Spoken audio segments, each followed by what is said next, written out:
El viento aullaba entre las torres de acero y vidrio de la Skyline Tower, un sonido agudo y cortante que Lucas Silva conocía íntimamente, no como un conserje, sino como alguien que había vivido en las alturas donde el oxígeno escasea. A sus 42 años, empujaba el carrito de limpieza por el pasillo de mármol del 10º piso, arrastrando la pierna izquierda en un ritmo sincopado y doloroso. Paso, arrastra, paso, arrastra. El uniforme gris, 2 tallas más grande que su cuerpo atlético, ocultaba las cicatrices de antiguas cirugías y la musculatura densa de quien pasó décadas escalando picos imposibles como el Orizaba o los Andes. Mantenía la cabeza baja, la gorra cubriendo sus ojos, invisible para los inquilinos millonarios que pasaban junto a él como si fuera un fantasma. Lucas había aprendido que el suelo era seguro. El suelo no traicionaba. Fue en las alturas donde perdió todo: a su esposa, la capacidad de caminar normal y la voz de su hija. Ahora, su única misión era pulir el reflejo del lujo ajeno y volver vivo a casa, a su barrio popular. Si tienes miedo a las alturas, agárrate a la silla, porque la gravedad no perdona a nadie, ni siquiera en la zona más exclusiva de la ciudad. La rutina humillante fue rota por la voz estridente de Roberto, el director financiero de la constructora y cuñado de la dueña del edificio. «Dejaste una mancha en el rodapié de nuevo, cojo», dijo, pateando el balde de agua sucia de Lucas y esparciendo el líquido gris por el suelo que acababa de limpiar. Roberto exudaba una colonia cara y esa arrogancia típica de los mirreyes que nunca tuvieron callos en las manos. Lucas sintió el instinto primitivo de combate surgir, una tensión en la mandíbula, un cálculo rápido de cómo neutralizar al agresor en 2 movimientos, pero se tragó la rabia. Necesitaba el seguro médico para Vía. «Lo limpio ahora mismo, don Roberto», murmuró Lucas, agachándose con dificultad, sintiendo el dolor en la pierna izquierda pulsar como un clavo al rojo vivo. Roberto soltó una risita burlona, pasando por encima del charco, ignorando que aquel hombre arrodillado a sus pies había salvado más vidas en la montaña de las que él podría contar en su cuenta bancaria. Antes de comenzar el turno, la mañana de Lucas había estado, como siempre, dedicada a Vía. En el minúsculo departamento en la planta baja de una vecindad en la periferia, adaptado con rampas de madera que él mismo había construido, Lucas verificaba los seguros de las ventanas por tercera vez. Vía, con sus 10 años y ojos grandes y expresivos como los de una muñeca artesanal, lo observaba desde su silla de ruedas. No hablaba desde el accidente en la montaña, pero sus dibujos gritaban. Le extendió un papel, un dibujo de Lucas con alas, sosteniéndola en el aire. Lucas sintió un nudo en la garganta. Se arrodilló, quedando a su altura, y tocó el viejo mosquetón que ella usaba como llavero. «Papá ya no vuela, mi hija. Papá se queda en el suelo. El suelo es bueno. El suelo nos sostiene». Vía tocó su rostro, sus dedos pequeños trazando las líneas de preocupación, y negó levemente con la cabeza, como si supiera que el destino de él no era arrastrarse, aunque la promesa de seguridad era todo lo que él podía ofrecer en ese momento, bajo la mirada protectora de una pequeña estampa de la Virgen de Guadalupe en la pared. En el penthouse del 20º piso, el mundo era diferente. Camila Torres, la CEO de la constructora, caminaba de un lado a otro hablando por celular en un inglés fluido, discutiendo el precio del acero. Estaba impecable en su traje sastre de alta costura, pero sus ojos mostraban el agotamiento de quien carga un imperio sobre la espalda. Tiago, su hijo de 7 años, estaba en un rincón de la sala gigantesca, ignorado por las niñeras que preferían mirar Instagram. El niño, con su autismo severo, tenía una fascinación obsesiva por los pájaros. Presionaba su rostro contra el vidrio panorámico que iba del suelo al techo, observando una gaviota que planeaba en las corrientes térmicas allá afuera sobre el horizonte costero. Para Tiago, el vidrio no existía. Era solo una barrera invisible entre él y la libertad azul. Camila se detuvo un segundo, mirando a su hijo. «Cuidado con el vidrio, Tiago», dijo automáticamente, confiando en el sello de vidrio blindado triple que su cuñado Roberto juró haber instalado. Ella no sabía que esa confianza ciega sería su mayor error. Lucas estaba limpiando la parte externa del balcón del 10º piso, sujeto por un cinturón de seguridad básico que la administración proporcionaba. El viento golpeaba fuerte en su rostro. De repente, se detuvo. Sus oídos, entrenados para detectar el crujido de un glaciar a kilómetros de distancia o el sonido de una cuerda deshilachándose, captaron algo mal. Venía de arriba. No era el sonido del viento, era un sonido cristalino, agudo, de tensión material. ¡Cric! Lucas miró hacia arriba. 10 pisos sobre él, en el penthouse, vio el reflejo del sol golpear la barandilla de vidrio del balcón. La luz se fracturó. El vidrio templado de seguridad no hace ruido antes de estallar, explota, pero el vidrio común, barato e inadecuado, gime antes de ceder. Lucas sabía la diferencia. La sangre se heló en sus venas. Alguien estaba apoyado en ese vidrio. Allá arriba, Tiago vio a la gaviota posarse en el pasamanos del balcón. Aprovechando que su madre se había dado la vuelta para tomar un documento, el niño abrió la puerta corrediza, que debería haber estado cerrada, y salió al viento. Quería ver el pájaro de cerca. Se subió a una maceta decorativa y se asomó sobre la guarda de vidrio, extendiendo su manita para tocar las plumas blancas. El peso de un niño de 7 años no debería ser nada para una estructura así, pero Roberto había transado en la obra, instalando vidrio decorativo de 6 milímetros en lugar del laminado de 20 milímetros para clavarse la diferencia. El vidrio gimió nuevamente bajo el peso de Tiago. La gaviota voló. Tiago, en un impulso por seguir al pájaro, arrojó el peso de su cuerpo hacia adelante. El sonido de la explosión del vidrio fue ahogado por el viento, pero para Lucas, en el 10º piso, sonó como un cañonazo. Miró hacia arriba a tiempo para ver una lluvia de diamantes falsos cayendo y en medio de ella una forma pequeña vistiendo una camiseta roja. El tiempo se detuvo. La física de la caída libre invadió la mente de Lucas. Un cuerpo en caída acelera a 9,8 metros por segundo al cuadrado. Tiago estaba en el piso 20. Lucas estaba en el 10. El niño pasaría frente a él en menos de 3 segundos. No había tiempo para gritar. No había tiempo para rezar. No había tiempo para subir. El vértigo de Lucas, ese monstruo que paralizaba sus piernas desde hacía años, intentó agarrarlo. Pero la visión del niño cayendo activó algo más profundo. El inmodo rescate del antiguo sargento de búsqueda y salvamento. Lucas no pensó. Su cuerpo reaccionó con una memoria muscular dormida. Se arrancó el inútil cinturón de seguridad de la pared. Agarró la manguera de incendios de lona que usaba para lavar el piso, que estaba conectada a una llave de alta presión. No hizo un nudo complejo. Hizo una vuelta rápida alrededor de su propia cintura, trabando con el mosquetón que siempre llevaba escondido en el bolsillo. El mismo modelo que le dio a Vía. Calculó la trayectoria en un parpadeo. El niño caía a 3 metros de la fachada. Si Lucas saltaba directo, fallaría. Necesitaba impulso lateral. Necesitaba interceptar. Si tu corazón se detuvo en esta escena de la caída, comenta, Dios mío. Ahora, Lucas se subió al pretil del balcón del 10º piso. Su pierna mala gritó, pero él la ignoró. Miró hacia el abismo. El niño venía cayendo, los brazos girando, los ojos desorbitados de terror silencioso. Lucas esperó una fracción de segundo, el tiempo de un latido. Ahora, saltó, no hacia abajo, sino hacia afuera, empujando la pared con toda la fuerza de su pierna buena. Se lanzó al vacío como un misil humano. El viento rugió en sus oídos. La gravedad jaló su estómago. En el aire, en el espacio entre el 9º y el 8º piso, las trayectorias colisionaron. ¡Zas! El impacto fue brutal. Lucas atrapó a Tiago en el aire, abrazando al niño contra su pecho, protegiendo la cabeza de la criatura con la mano y girando su propio cuerpo para que su espalda recibiera el golpe. La manguera de incendios se estiró, no con la elasticidad de una cuerda de bungee, sino con el tirón seco de una cinta de carga.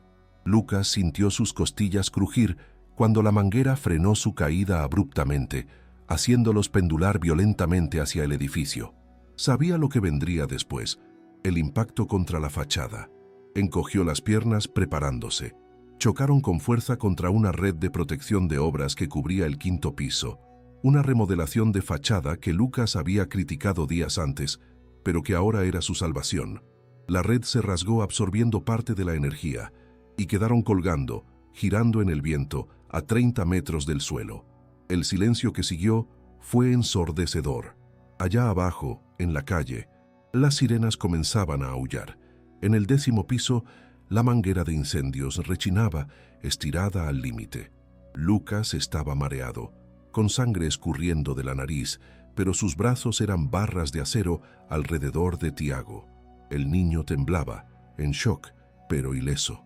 Lucas miró hacia arriba, hacia el piso 20, donde faltaba la barandilla. Roberto y Camila aparecieron en el borde, mirando hacia abajo con horror. Lucas encontró los ojos de Roberto a 50 metros de distancia. Escupió sangre y susurró al viento, sabiendo que el mensaje llegaría. El vidrio se hizo polvo, desgraciado. No fue accidente. Apretó a Tiago contra su pecho. El conserje cojo había muerto en la caída. El rescatista de élite había renacido. El descenso desde la red de protección rasgada hasta el suelo firme fue una operación delicada realizada por los bomberos. Pero para Lucas, que sentía la adrenalina drenarse de su cuerpo dejando atrás solo el dolor insoportable, pareció durar una eternidad. Cuando sus pies tocaron el asfalto de la entrada de la Skyline Tower, casi colapsó. Su pierna mala, esa que ya había sido aplastada bajo toneladas de hielo, ahora pulsaba con una violencia que nublaba su vista.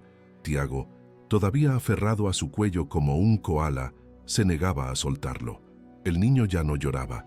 Estaba en un estado de fascinación silenciosa, tocando el rostro sucio de hollín y sangre de Lucas, explorando la textura de la realidad de quien acababa de sobrevivir a lo imposible.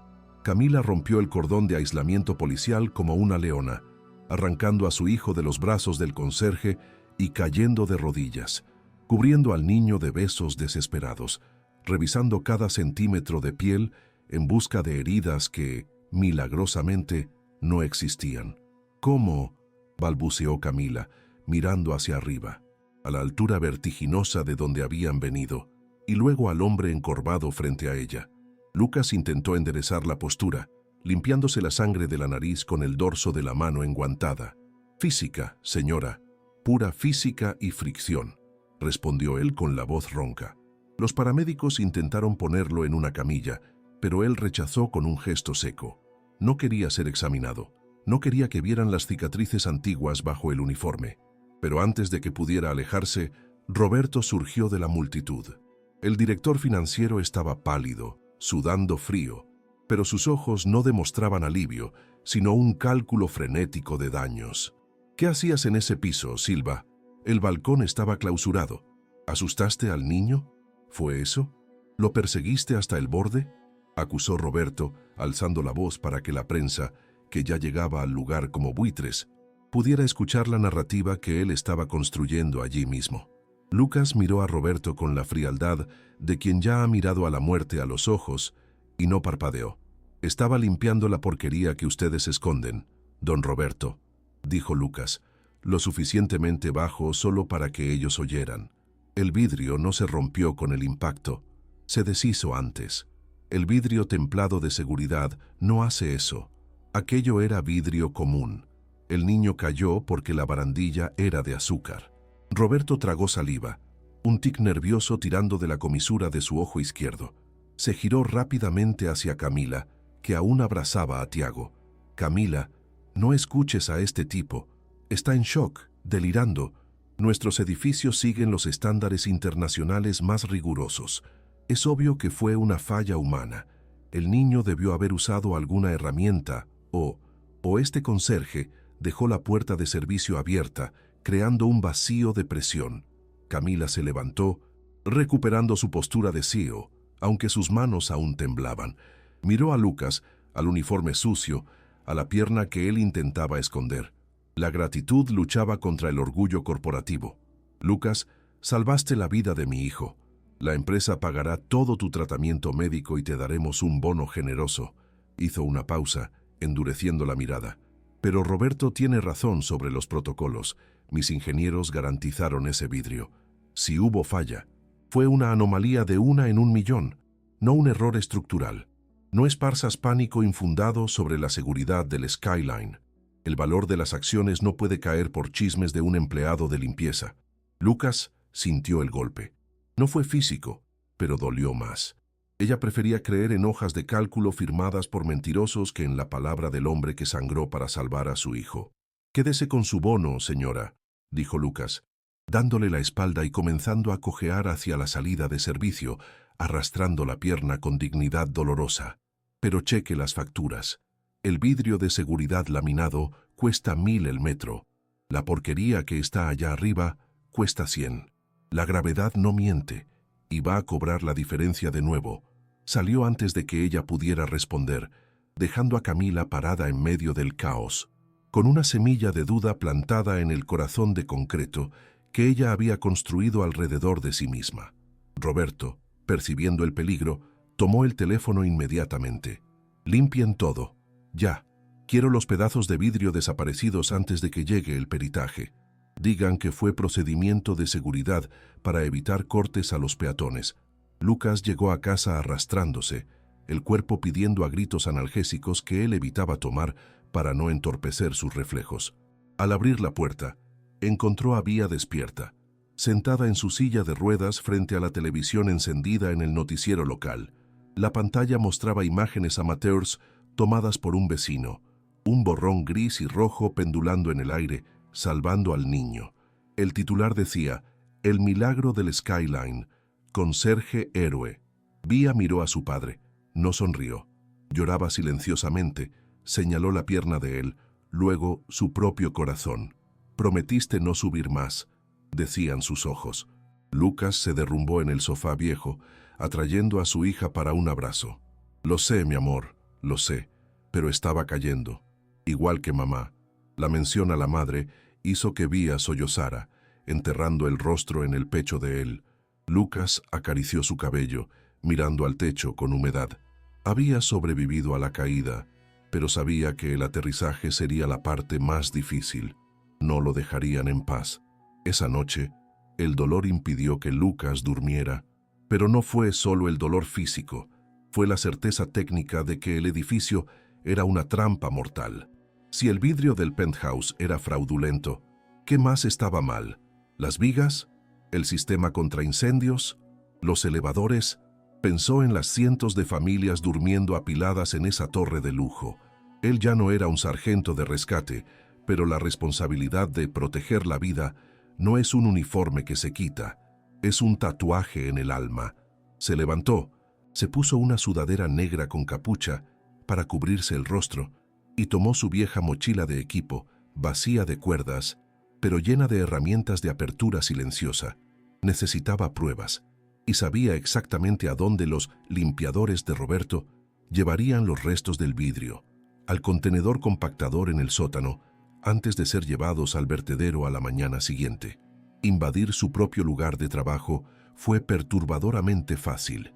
Lucas conocía los puntos ciegos de las cámaras mejor que el equipo de seguridad, pues era él quien limpiaba los lentes. Se deslizó por las sombras del estacionamiento, cojeando menos ahora que la adrenalina de la misión volvía a fluir. El contenedor de basura de la construcción estaba en la parte trasera, cerca de la sala de generadores. Lucas se subió al borde e iluminó el interior con una linterna táctica de baja intensidad. Ahí estaba, una montaña de fragmentos brillantes mezclados con escombros.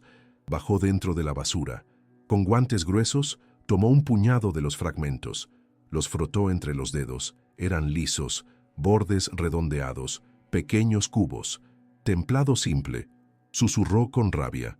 El vidrio laminado, obligatorio para barandillas, debería haberse quedado pegado a una película plástica, como una tela de araña, incluso después de roto.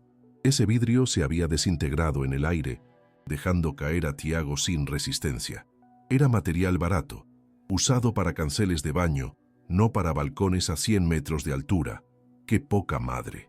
Mientras salía del contenedor, guardando un puñado de pruebas en una bolsa de plástico, Lucas escuchó un ruido. Se congeló en las sombras. La puerta del elevador de servicio se abrió. No eran guardias. Era Tiago. El niño estaba en pijama, descalzo sobre el piso frío de concreto, sosteniendo una hoja de papel. Caminaba como un sonámbulo, pero sus ojos estaban bien abiertos. ¿Había visto a Lucas entrar o simplemente vagaba, atraído por el zumbido de los generadores? Lucas vaciló. Si aparecía, asustaría al niño. Pero Tiago se detuvo frente a la pared donde estaban los carritos de limpieza. Pegó el papel en la pared con una cinta adhesiva que traía en la mano. Después, se dio la vuelta y regresó al elevador, subiendo de vuelta al penthouse. Lucas esperó a que el elevador subiera y se acercó a la pared. El dibujo de Tiago era crudo, hecho con crayón fuerte. Mostraba un edificio negro y alto. En la cima, un niño pequeño cayendo. Y en el aire, sosteniendo al niño, no había un ángel o un Superman con capa. Había un hombre con gorra y una escoba en la espalda, pero dibujado con trazos de luz amarilla alrededor, como si estuviera hecho de energía pura. Debajo, la letra infantil decía, «El hombre que vuela». Lucas tocó el papel, sintiendo un nudo en la garganta. Ese niño lo veía. Para la madre, él era un problema de relaciones públicas. Para Roberto, una amenaza, pero para Tiago, él era el guardián. Si confías en la seguridad del edificio donde vives, deja un comentario con sí o no te ahora. Lucas sabía que los pedazos de vidrio no bastaban. Roberto diría que los sacó de otro lugar. Necesitaba el papel, el rastro del dinero.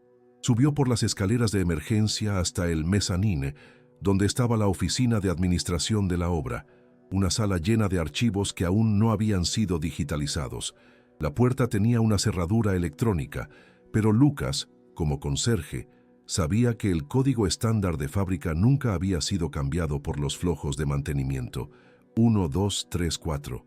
La luz verde parpadeó. Entró. La oficina olía a café viejo y papel. Fue directo a los archivos marcados como acabados externos. Estaban vacíos. Roberto ya había limpiado todo. Lucas maldijo por lo bajo, mirando alrededor. Sus ojos cayeron sobre la trituradora de papel en la esquina. El cesto estaba lleno de tiras. Pero Roberto, en su prisa, cometió un error de novato. Había una hoja atascada en las cuchillas, triturada solo hasta la mitad. El motor se había trabado por el exceso de papel. Lucas jaló la hoja con cuidado quirúrgico. Era una factura del proveedor Vidrios Económicos S.A.F.D.C. Benbaseu. La parte legible decía claramente, Ref Skyline Tower, barandilla penthouse, material, vidrio temp, 6 mm cat, C, uso decorativo interno, valor, 80 zlomeus. Y, justo abajo, una nota manuscrita firmada con las iniciales R, T, Roberto Torres. Instalar y facturar como laminado 20 mm. Nos repartimos la diferencia. Lucas tenía el arma del crimen en las manos. Dobló el papel y lo guardó en el bolsillo interno, junto al pecho. Pero cuando se dio la vuelta para salir, la luz del pasillo se encendió. La sombra de dos hombres bloqueó la puerta de vidrio esmerilado de la oficina. El jefe dijo que la rata volvería por el queso, dijo una voz gruesa. Lucas reconoció la silueta. Eran los de seguridad particulares de Roberto, ex policías judiciales, corridos de la corporación que hacían el trabajo sucio. Lucas miró hacia la única otra salida, una ventana basculante pequeña que daba al ducto de ventilación. Estaba acorralado, con una pierna mala y la prueba que podría derrumbar un imperio de concreto. El conserje respiró hondo y el sargento de rescate tomó el control. La cacería había comenzado. La puerta de vidrio esmerilado de la oficina explotó hacia adentro con una patada violenta antes de que Lucas pudiera alcanzar la ventana. Los dos hombres entraron como arietes, llenando el pequeño espacio con violencia y olor a tabaco barato. El primero, un gigante con cicatrices de acné en la cara, avanzó para agarrar a Lucas por el cuello, subestimando al objetivo como solo un conserje cojo. Fue un error táctico. Lucas no retrocedió. Usó la pierna mala como pivote y giró el cuerpo, desviando la mano del agresor y usando el peso del propio tipo contra él. Con un movimiento seco, Lucas tomó una engrapadora pesada de metal del escritorio y la clavó con fuerza en la mano del gigante que intentaba sacar una pistola eléctrica. El grito de dolor fue ahogado por el sonido del segundo hombre embistiendo. Lucas, sin espacio para maniobrar, fue lanzado contra el archivero de metal. El impacto hizo que su visión se oscureciera momentáneamente, mientras las costillas, ya magulladas del rescate, protestaban en agonía. La pelea en el suelo fue sucia y desesperada. El segundo matón intentó estrangular a Lucas con el cable de una computadora, apretando la tráquea con fuerza letal.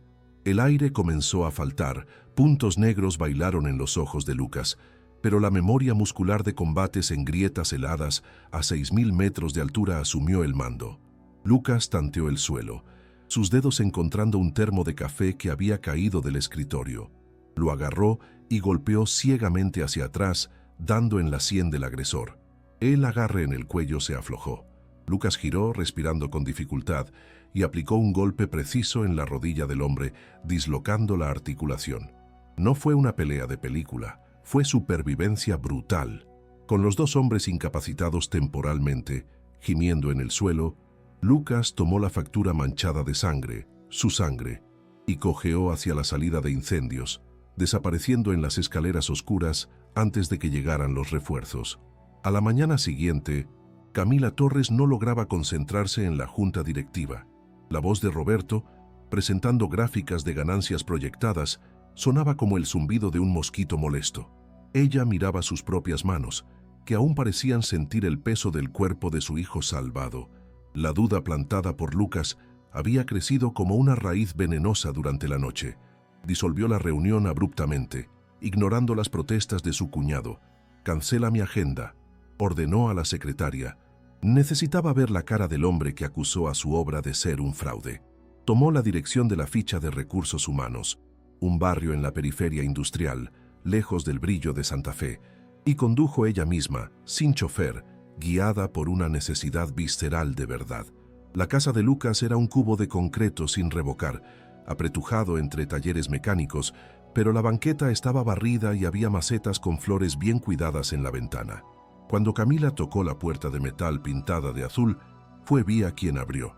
La niña, sentada en su silla de ruedas, miró a la mujer rica con una desconfianza silenciosa. Camila vio el interior de la casa, humilde, pero organizada con precisión militar. Cuerdas de escalada antiguas decoraban la pared como arte y había rampas artesanales en cada escalón. Lucas apareció viniendo de la cocina secando un plato.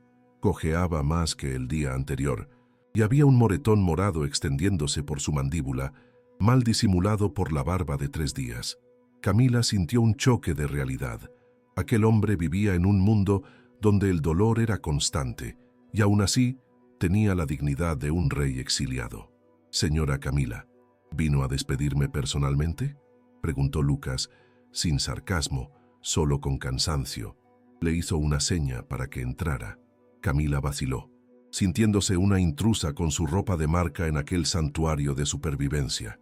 «No, vine a preguntar por qué. ¿Por qué insistes en que el vidrio era malo?». El peritaje de la aseguradora dijo que fue impacto excesivo. Lucas soltó una risa seca y sin humor. Fue hasta un cajón y sacó una bolsita de plástico con los fragmentos que había recogido de la basura, poniéndola sobre la mesa de madera barata. «Toque», dijo él. Camila tocó. Bordes demasiado redondeados, hecho polvo como harina. «El vidrio laminado de verdad mantiene la forma, señora. Se estrella, pero no cede. Esto de aquí», señaló los pedazos, «esto es arena cara. Su hijo no rompió el vidrio se rindió ante él». Camila sintió las lágrimas quemar. La implicación era terrible. Si el vidrio era falso, su cuñado, su socio, el padrino de su hijo, casi lo había matado por lucro. Miró a Lucas, al moretón en su rostro. «¿Quién te hizo esto?», preguntó, tocando levemente su barbilla. Lucas retrocedió incómodo. «Eso no importa. Lo que importa es que el edificio entero está enfermo. Si ahorraron en el vidrio del penthouse, ¿dónde más ahorraron? ¿En las vigas? ¿En el sistema contra incendios?». Camila miró las fotos de montañas en la pared. Fotos de un Lucas más joven, fuerte, sonriendo en la cima del mundo junto a una mujer bonita. «Tú no eres solo un conserje, ¿verdad? Nadie salva a un niño en caída libre por suerte. ¿Quién eres, Lucas?». Lucas miró la foto de su esposa. El silencio en la sala era pesado, roto solo por el sonido de las ruedas de la silla de vía moviéndose. Yo era del rescate alpino SAR, mi especialidad era buscar a quien nadie más alcanzaba, confesó con la voz quebrada. Mi esposa, ella era mi compañera de cuerda. Un día, el equipo falló. Un mosquetón barato, pirata, que compramos sin saber. Yo estaba sosteniendo la cuerda. Sentí el estallido. Conozco el sonido de una caída, señora Camila. Escuché el sonido de su cuerpo golpeando las rocas. Y ayer, escuché el mismo sonido cuando el vidrio tronó. No pude salvarla a ella, pero juré que nunca más dejaría que la gravedad ganara frente a mí. Vía se acercó y tomó la mano de su padre. Camila, viendo el dolor crudo de aquel hombre, se dio cuenta de que él era la única persona honesta en su vida. Lucas debía entregar las pruebas a la policía o a Camila. ¿Qué harías tú? Mientras tanto, en la Skyline Tower, Roberto estaba en pánico.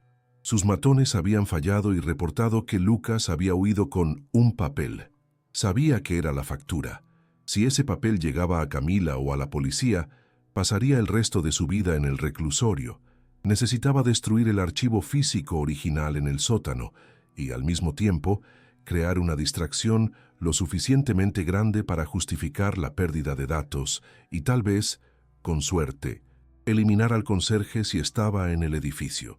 Roberto bajó a la sala de control de automatización, despidió al técnico con una excusa barata y accedió al sistema central. Sus dedos temblaban mientras tecleaba los comandos de anulación. Sistema de supresión de incendios, desactivado. Ventilación de emergencia, cerrada.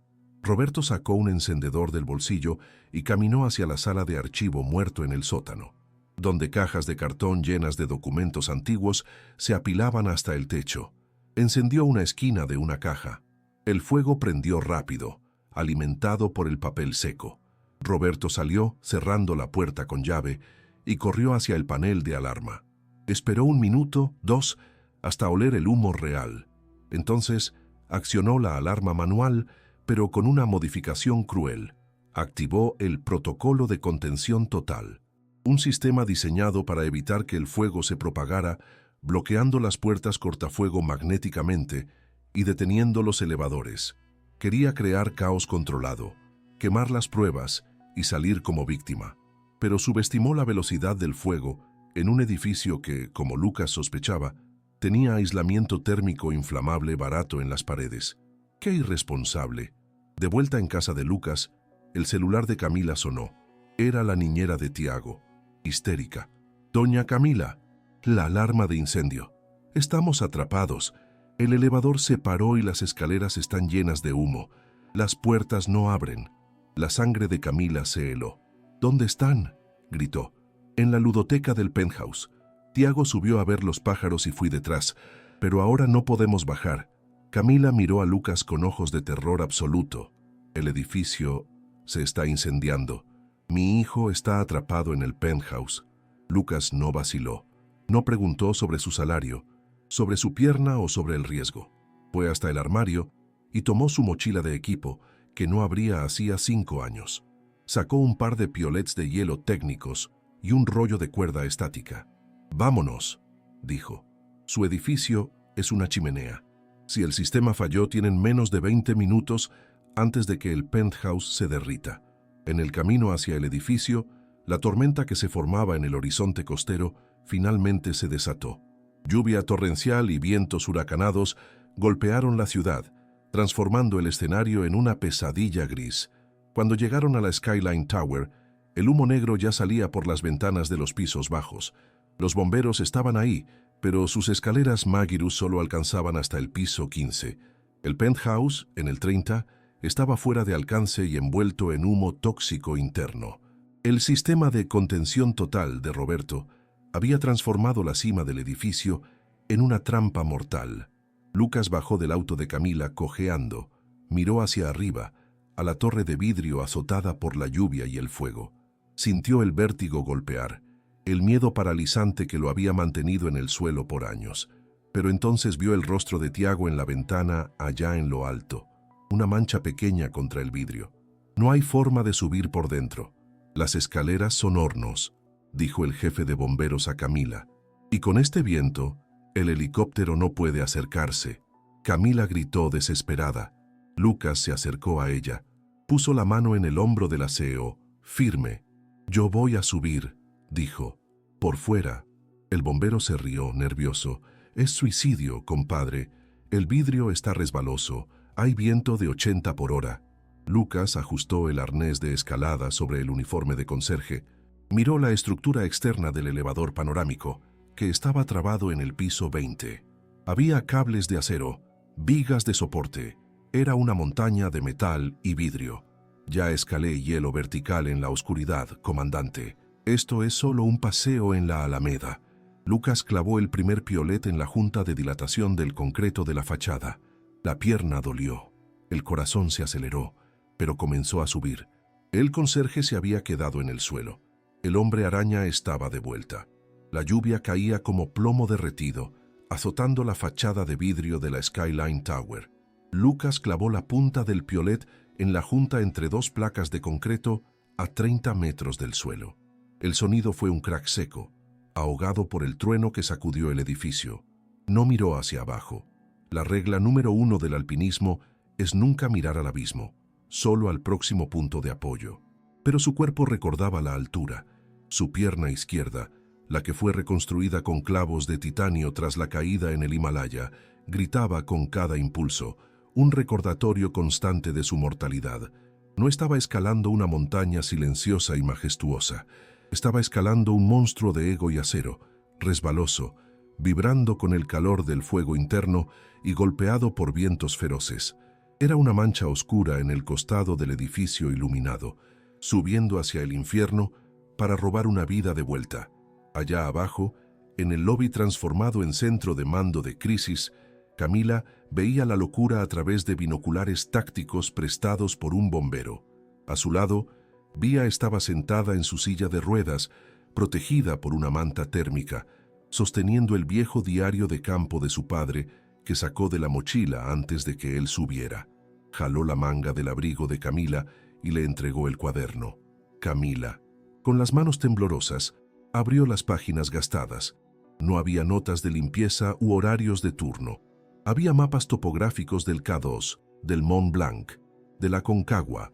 Había registros médicos de congelamiento, de edema pulmonar y una carta de baja honorable del Cuerpo de Rescate Alpino de Élite, citando valentía excepcional ante peligro mortal. Camila pasó el dedo sobre una foto pegada. Lucas, 10 años más joven, en la cumbre de una aguja de piedra, sonriendo con la arrogancia de los inmortales. «Él no es conserje», susurró Camila, las lágrimas mezclándose con la lluvia en su rostro. «Es un ángel que cayó y se rompió las alas».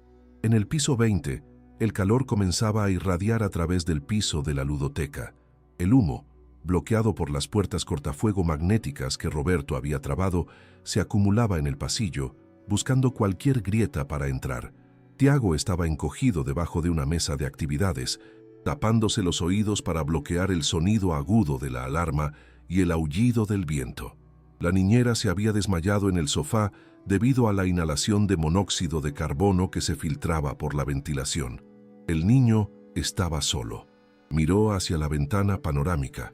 Allá afuera, en la oscuridad de la tormenta, vio una mano golpear el vidrio, luego un piolet, luego un rostro cubierto por una capucha empapada. Tiago no gritó. Reconoció los ojos. Eran los ojos del hombre que vuela. Lucas estaba exhausto. Sus dedos, aun dentro de los guantes tácticos, estaban entumecidos por el frío y el esfuerzo de sostener el peso del cuerpo en pequeñas salientes arquitectónicas. Había alcanzado la estructura externa del elevador panorámico, usando los rieles guía como una escalera gigante. Pero el elevador estaba atorado en el piso 20, bloqueando el camino directo al penthouse en el 30. Necesitaba hacer una travesía lateral, un movimiento suicida sin cuerda de seguridad para alcanzar el balcón de servicio. El viento intentó arrancarlo de la pared. Cerró los ojos un segundo. Flashback. El sonido de la cuerda estallando. El grito de su esposa. La caída interminable. «Hoy no», gruñó. «Hoy nadie cae». Lanzó el cuerpo hacia la derecha, en un salto de fe, y clavó el piolet en la rejilla de ventilación de la maquinaria del elevador. El metal gimió, pero aguantó. Se izó gimiendo, superando el dolor y la gravedad. ¡Qué valor! En la cima del edificio, en el helipuerto privado que quedaba sobre el penthouse, Roberto luchaba contra la tormenta. Había subido por las escaleras de emergencia exclusivas de la directiva, que tenían ventilación independiente, ignorando el caos que había creado abajo. Llevaba un maletín con el dinero de la caja fuerte de la empresa y los discos duros encriptados con las pruebas de los fraudes. Un helicóptero privado, contratado ilegalmente, intentaba acercarse, pero el viento hacía el aterrizaje imposible. «¡Aterriza esa maldita cosa!», gritaba Roberto en el radio, la voz distorsionada por el vendaval. No pensaba en su sobrino atrapado 10 pisos abajo, solo pensaba en huir a un país sin extradición. El piloto, viendo el humo y las condiciones, abortó la aproximación, girando la aeronave y desapareciendo en la noche.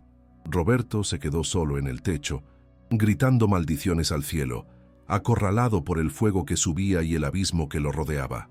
Lucas llegó al balcón de la ludoteca. No tenía cómo entrar. El vidrio era blindado. En esta parte, irónicamente, Roberto usó vidrio real para proteger el área VIP. Lucas miró hacia adentro. Vio a Tiago. El niño estaba a su lado, tosiendo, los movimientos lentos. El oxígeno se acababa. Lucas sabía que no podía romper ese vidrio con el piolet sin herir al niño con las esquirlas o causar una descompresión explosiva. Necesitaba una entrada quirúrgica. Vio el sello de goma de la ventana lateral, reseco por el sol y la mala calidad de la obra. Usó la punta del piolet para arrancar la goma, creando una ranura. Después, usó la palanca. El vidrio tronó, una telaraña blanca se formó y con una patada precisa, la ventana cedió hacia adentro, cayendo sobre la alfombra suave. La entrada de aire fresco fue una bendición y una maldición. El oxígeno alimentó el fuego en el pasillo y la puerta de la ludoteca comenzó a ponerse incandescente. Lucas entró, arrancándose la máscara de protección que había improvisado y poniéndosela en el rostro a Tiago. «Respira, campeón. El tío Lucas llegó», dijo. Tiago le agarró el brazo. «Volaste», susurró el niño. «Escalé. Es diferente», corrigió Lucas, sonriendo tristemente. Revisó a la niñera. Pulso débil, pero viva. No podía bajar con los dos. El elevador panorámico estaba ahí fuera, trabado, pero era una jaula de vidrio suspendida. Si lograba destrabarlo manualmente y usar la gravedad como freno, de repente, un estruendo sacudió el edificio. El fuego había alcanzado la sala de máquinas en el sótano, cortando la energía residual. Las luces de emergencia parpadearon y murieron. La única luz venía de las llamas que ahora lamían la puerta de la ludoteca. El vidrio de la fachada, calentado por el fuego interno y enfriado por la lluvia externa, comenzó a emitir sonidos de estallidos aterradores. Cric, crack. No era el vidrio barato del balcón, era la estructura principal del penthouse colapsando bajo el estrés térmico. Lucas miró al techo. Grietas aparecían en el yeso. La estructura del helipuerto, donde estaba Roberto, pesaba toneladas y estaba sostenida por vigas que se estaban ablandando con el calor. El techo se les iba a venir encima. Lucas tomó a Tiago en brazos y arrastró a la niñera hacia el balcón, bajo la lluvia. «Quédense aquí», ordenó. Miró hacia arriba. Necesitaba llegar al mecanismo del elevador externo, que quedaba un piso arriba, para soltar el freno de emergencia manualmente. Tendría que escalar de nuevo, ahora con el fuego mordiéndole los talones. Miró hacia abajo. Camila estaba ahí, un punto minúsculo en la oscuridad, iluminada por las luces de las patrullas. Vía estaba ahí. «Lo prometí», se susurró a sí mismo, tocando el mosquetón en su cinturón. Clavó el piolet en la pared una vez más. El último ascenso. El vidrio de la ludoteca a sus espaldas explotó con el calor, lanzando una lengua de fuego hacia la noche, iluminando la silueta del conserje colgado de un hilo de esperanza entre el cielo y el infierno. El fuego rugía como una bestia viva, consumiendo la estructura del penthouse y derritiendo el metal que sostenía el mundo de Lucas.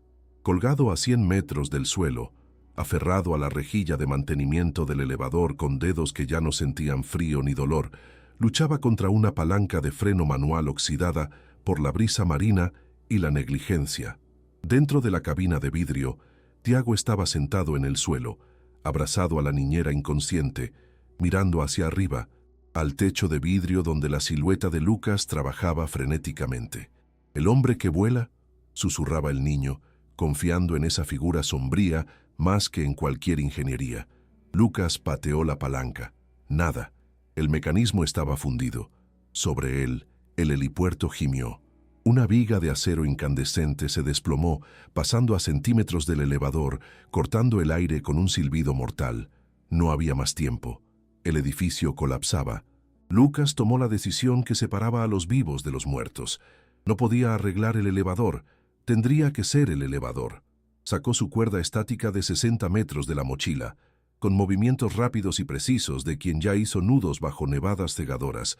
Amarró una punta en la estructura maestra del riel guía, que parecía sólida. Rompió la escotilla de emergencia en el techo de la cabina y bajó al interior. «Tiago, necesito que seas valiente. Vamos a jugar al péndulo», dijo Lucas, su voz calmada contrastando con el apocalipsis alrededor. Aseguró a la niñera al pasamanos de acero de la cabina con cintas de carga. Ella estaría más segura dentro de la jaula, blindada, si los cables principales se reventaban y el freno de emergencia automático, que estaba en la base, funcionaba. Pero Tiago necesitaba salir de ahí. El humo ya estaba entrando. Lucas ató al niño a su propio pecho con el arnés, creando un capullo humano inquebrantable. «Agárrate de mí, no mires abajo. Mírame a los ojos», ordenó Lucas. Salieron por el agujero en el techo de la cabina. Lucas conectó su descensor a la cuerda, miró hacia abajo. El vacío lo llamaba, el vértigo intentaba jalarlo, pero miró había allá abajo, un punto en la oscuridad. «Lo prometí», repitió como un mantra. Saltó de la cabina al vacío, la cuerda estirándose, la fricción quemando sus guantes. Bajaron en rapel táctico, deslizándose por el costado del edificio en llamas. Arriba de ellos, el soporte principal del helipuerto cedió con un estruendo final. La plataforma de concreto donde estaba Roberto se inclinó violentamente, despeñando al director financiero y su maletín de dinero hacia la muerte. No, Roberto, gritando de terror, resbaló y quedó colgado por la correa del maletín en una varilla expuesta, balanceándose sobre el abismo, prisionero de su propia avaricia, esperando el rescate que no merecía. Lucas y Tiago descendían rápido, rebotando contra la fachada de vidrio para evitar los escombros en llamas que llovían. A cada impacto de sus botas contra el edificio, la pierna mala de Lucas enviaba choques de agonía, pero él la usaba como amortiguador para el niño. «Ya llegamos, Tiago. Aguanta», gritaba sobre el viento. Cuando estaban a la altura del 5º piso, la cuerda se acabó. Lucas había calculado mal o la cuerda se encogió con el calor. Estaban a 15 metros del suelo, colgados en la punta de la línea, sin tener cómo bajar más. El fuego allá arriba quemó el anclaje principal. La cuerda se soltó. Cayeron. Pero no cayeron en el suelo duro. Cayeron en los brazos abiertos de una enorme cama elástica inflable que los bomberos finalmente habían montado segundos antes. El impacto fue suave, un abrazo de aire comprimido. Lucas rodó, protegiendo a Tiago hasta el último segundo, deteniéndose en el borde del colchón gigante. Camila rompió la línea de seguridad, corriendo, gritando el nombre de su hijo. Se lanzó sobre ellos, llorando, besando el rostro lleno de hollín de Tiago, y después, en un impulso incontrolable, abrazó a Lucas también, manchando su vestido de seda con la sangre y el sudor del conserje. «Lo trajiste de vuelta, sollozaba en su oído. Lucas, exhausto, solo asintió mirando a Vía, que sonreía a través de las lágrimas, haciendo la señal de volar con las manos. Allá arriba, los bomberos lograban alcanzar a Roberto con la escalera Magirus, retirándolo de la varilla para esposarlo inmediatamente aún en el aire. El maletín de dinero se abrió y los billetes volaron por la tormenta como hojas secas e inútiles. 3 meses después, el horizonte de la costa estaba limpio y soleado. La Skyline Tower estaba cubierta por andamios de remodelación, pero esta vez el letrero al frente decía: reestructuración de seguridad total, auditoría, Lucas Silva Consultoría. En un parque cerca de la playa, lejos del concreto y cerca de la arena segura. Un grupo peculiar hacía un picnic. Lucas estaba sentado en una banca, vistiendo una camisa polo con el logotipo de la nueva empresa de seguridad. Ya no usaba el uniforme gris de conserje. Su pierna estaba estirada, apoyada cómodamente. La cirugía correctiva, pagada por la constructora, había hecho milagros, y ahora cojeaba solo levemente, una marca de honor, no de vergüenza. Vía estaba fuera de la silla de ruedas, sentada en el pasto, dibujando en un cuaderno nuevo. A su lado, Tiago miraba a través de un telescopio profesional montado en un tripié firme. «¡Mira, Vía! ¡Una fragata!», gritó el niño, señalando al cielo. Ya no necesitaba subirse a pretiles peligrosos para ver el mundo. El telescopio traía el cielo hasta él, con seguridad. Vía sonrió y por primera vez en 5 años, su voz salió ronca y tímida, pero real. Yo veo. Tiago». Lucas dejó de conversar. Miró a su hija. Las lágrimas llenaron sus ojos. El trauma estaba cicatrizando, así como las quemaduras en sus manos. Camila se acercó con 2 nieves de limón. Estaba descalza en la arena, pareciendo más joven y libre sin el peso de la armadura corporativa. Le entregó una nieve a Lucas y se sentó a su lado, sin importarle la proximidad. «El juez le negó la fianza a Roberto hoy», dijo suavemente, «y los nuevos vidrios del edificio resistieron la prueba de impacto de Mazo. Nadie va a caer de ese edificio nunca más». Lucas la miró, luego a la cima de los edificios distantes. El vértigo aún estaba ahí, una sombra en su mente, pero ya no lo controlaba. Tenía algo más fuerte que el miedo ahora. Propósito. «¿Sabes, Lucas?», continuó Camila, mirando a los niños que reían. «Estoy necesitando a alguien para probar la seguridad de mi nuevo proyecto. Es una casa de un solo piso, en el campo. Una hacienda sin escaleras, sin elevadores, solo suelo firme y horizonte». Volvió el rostro hacia él y la invitación en sus ojos era clara. No era solo una oferta de empleo, era una oferta de paz. Lucas sonrió, la sonrisa alcanzando sus ojos por primera vez desde el accidente en la montaña. Tomó la mano de Camila. «Casa de un piso, suena bien. El suelo es un buen lugar para recomenzar». La cámara sube lentamente, dejando a la pareja y a los niños en el parque, enfocando un papalote colorido que Tiago soltó. El papalote sube, bailando en el viento, libre y alto, pero seguro, preso por un hilo fuerte que conecta el cielo a la tierra firme. La voz de Lucas narra el mensaje final. Pasamos la vida intentando subir, construir más alto, llegar a la cima, pero olvidamos que la verdadera seguridad no está en la altura de la caída, sino en quién está ahí para sostenernos. Los héroes no necesitan alas, solo necesitan estar dispuestos a saltar cuando nadie más tiene el valor. La pantalla se oscurece con el sonido del mar y la risa de una niña que volvió a hablar. Suscríbete al canal si crees que nunca es tarde para superar tus miedos.